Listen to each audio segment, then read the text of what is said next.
나르시시스트와의 관계는 처음에는 매력적으로 보일 수 있지만 시간이 지남에 따라 이들의 조종과 통제가 얼마나 해로운지 깨닫게 됩니다. 나르시시스트는 자신만의 필요를 충족시키기 위해 상대방을 이용하고 감정적으로 조종하며 상대방의 자존감을 무너뜨리는 경향이 있습니다. 이러한 관계에서 벗어나기 위해서는 몇 가지 중요한 단계를 거쳐야 합니다. 이번 대본에서는 나르시시스트의 조종에서 벗어나기 위한 구체적인 단계들을 심도 있게 다뤄보겠습니다. 우선 첫 번째 단계는 현실을 인식하는 것입니다. 나르시시스트와의 관계에서 가장 큰 어려움 중 하나는 그들의 조종이 너무 교묘하고 은밀하게 이루어지기 때문에 피해자가 이를 제대로 인식하지 못하는 경우가 많다는 점입니다. 나르시시스트는 자신의 욕구를 충족시키기 위해 상대방을 조종하며 때로는 자신의 잘못을 부정하거나 피해자가 문제를 일으켰다는 식으로 상황을 왜곡합니다. 이러한 행동은 상대방이 자신의 감정이나 판단을 의심하게 만들고 결국 나르시시스트의 말에 의존하게 만듭니다. 따라서 첫 번째로 해야 할 일은 이 관계에서 벌어지고 있는 감정적 학대와 조종을 명확하게 인식하는 것입니다. 이를 위해 전문가의 도움을 받거나 자신이 겪고 있는 상황에 대한 정보를 찾아보는 것도 큰 도움이 될 수 있습니다. 두 번째 단계는 자신의 감정을 인정하고 받아들이는 것입니다. 나르시시스트는 피해자가 자신의 감정을 표현하는 것을 방해하거나 그 감정을 무시하는 경향이 있습니다. 이로 인해 피해자는 자신의 감정이 잘못되었다고 느끼거나 자신의 감정을 표현하는 것이 의미가 없다고 생각하게 됩니다. 하지만 이러한 감정적 억압은 피해자의 정신 건강에 큰 악영향을 미칠 수 있습니다. 자신의 감정을 인정하고 그것이 정당하다는 사실을 받아들이는 것은 나르시시스트의 조종에서 벗어나기 위한 중요한 단계입니다. 감정적으로 자신을 돌보고 자신의 내면을 존중하는 것이 필요합니다. 세 번째 단계는 지지를 받을 수 있는 네트워크를 구축하는 것입니다. 나르시시스트는 종종 피해자를 고립시키고 자신에게만 의존하게 만들려고 합니다. 이로 인해 피해자는 나르시시스트와의 관계에서 벗어나는 것이 더욱 어렵게 느껴질 수 있습니다. 따라서 친구나 가족 혹은 전문가와 같은 신뢰할 수 있는 사람들로부터 지지를 받는 것이 중요합니다. 이들은 피해자가 현실을 직시하고 나르시시스트의 영향력에서 벗어날 수 있도록 도와줄 수 있습니다. 또한 지지그룹이나 커뮤니티에 참여해 같은 경험을 가진 사람들과 연결되는 것도 큰 도움이 될 수 있습니다. 네 번째 단계는 경계를 설정하는 것입니다. 나르시시스트는 상대방의 경계를 존중하지 않으며 상대방이 자신에게 맞추도록 끊임없이 조종하려고 합니다. 따라서 자신을 보호하기 위해서는 명확한 경계를 설정하고 그것을 지키는 것이 중요합니다. 예를 들어 나르시시스트가 자신의 감정을 무시하거나 비난하려고 할 때 그 행동을 받아들이지 않고 단호하게 거부하는 것이 필요합니다.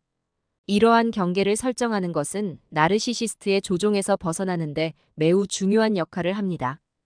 경계를 지키는 것이 어렵다고 느껴질 수 있지만 지속적으로 자신을 지키는 연습을 통해 점차 더 강해질 수 있습니다.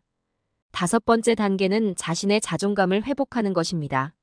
나르시시스트와의 관계에서 가장 큰 피해 중 하나는 자존감의 손상입니다.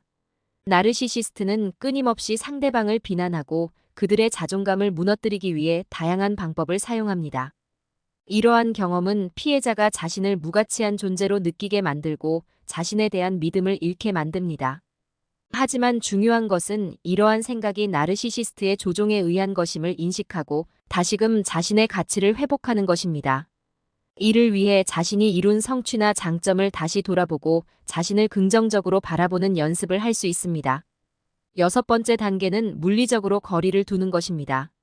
나르시시스트와의 관계에서 벗어나기 위해서는 감정적 거리뿐만 아니라 물리적 거리도 필요합니다.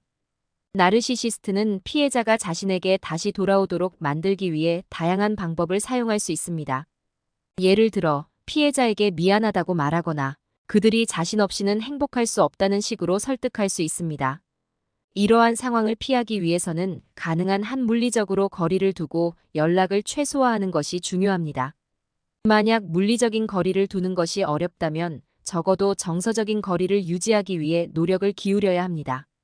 통계적으로 보면 나르시시스트와의 관계에서 벗어난 사람들 중 많은 이들이 그 관계에서 벗어난 후에도 장기적인 정신적, 감정적 고통을 경험하는 것으로 나타났습니다. 한 연구에 따르면 나르시시스트의 조종에서 벗어난 사람들 중 약 50% 이상이 관계가 끝난 후에도 외상 후 스트레스 장애 PTSD를 겪고 있으면 이로 인해 지속적인 치료와 지원이 필요하다고 보고하고 있습니다. 이러한 통계는 나르시시스트와의 관계가 얼마나 깊은 상처를 남길 수 있는지를 보여줍니다. 7번째 단계는 전문가의 도움을 받는 것입니다. 나르시시스트의 조종에서 벗어나기 위해서는 종종 전문가의 도움이 필요합니다. 심리치료사나 상담가는 피해자가 자신이 겪은 경험을 이해하고 그것을 극복하는 데 필요한 도구를 제공할 수 있습니다.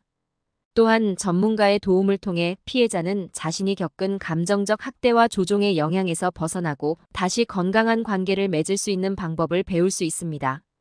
전문가의 도움을 받는 것은 자신의 회복을 위한 중요한 단계 중 하나입니다. 8번째 단계는 자신의 삶을 다시 구축하는 것입니다. 나르시시스트와의 관계에서 벗어난 후에는 자신의 삶을 다시 세우는 과정이 필요합니다. 나르시시스트는 피해자의 삶을 자신의 필요에 맞게 조종하기 때문에 피해자는 그 관계에서 벗어난 후에도 자신의 삶을 어떻게 재정비해야 할지 혼란스러워할 수 있습니다. 이때 중요한 것은 자신이 원하는 방향으로 삶을 설계하는 것입니다. 자신의 목표와 가치를 다시 설정하고 그것에 맞추어 새로운 길을 찾아 나가는 것이 필요합니다. 또한 이 과정에서 자신에게 시간을 주고 서두르지 않는 것이 중요합니다. 9번째 단계는 자신의 감정적 건강을 돌보는 것입니다. 나르시시스트와의 관계에서 벗어나는 것은 감정적으로 매우 힘든 과정일 수 있습니다.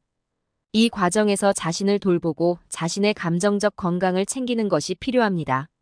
명상이나 요가와 같은 마음챙김 활동을 통해 자신의 감정을 다스리고 스트레스를 줄이는 방법을 찾아보는 것이 좋습니다.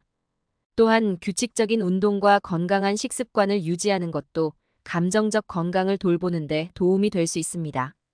마지막으로 10번째 단계는 용서를 실천하는 것입니다. 여기서 말하는 용서는 나르시시스트를 용서하는 것이 아니라 자신을 용서하는 것입니다. 많은 피해자들은 자신이 왜 그 관계에서 벗어나지 못했는지, 왜 그동안 나르시시스트의 조종을 받아들였는지에 대해 자책하는 경우가 많습니다. 하지만 중요한 것은 자신을 비난하는 대신 그동안 겪어온 어려움을 인정하고 스스로를 용서하는 것입니다. 이는 회복의 중요한 단계이며 자신을 다시 사랑하고 존중하는 방법을 배우는 데 도움이 됩니다. 결론적으로 나르시시스트의 조종에서 벗어나기 위해서는 다양한 단계가 필요하며 이 과정에서 자신을 지지하는 사람들과 전문가의 도움을 받는 것이 중요합니다. 이러한 단계를 통해 피해자는 다시금 자신의 삶을 되찾고 건강한 관계를 맺을 수 있는 기회를 얻게 될 것입니다.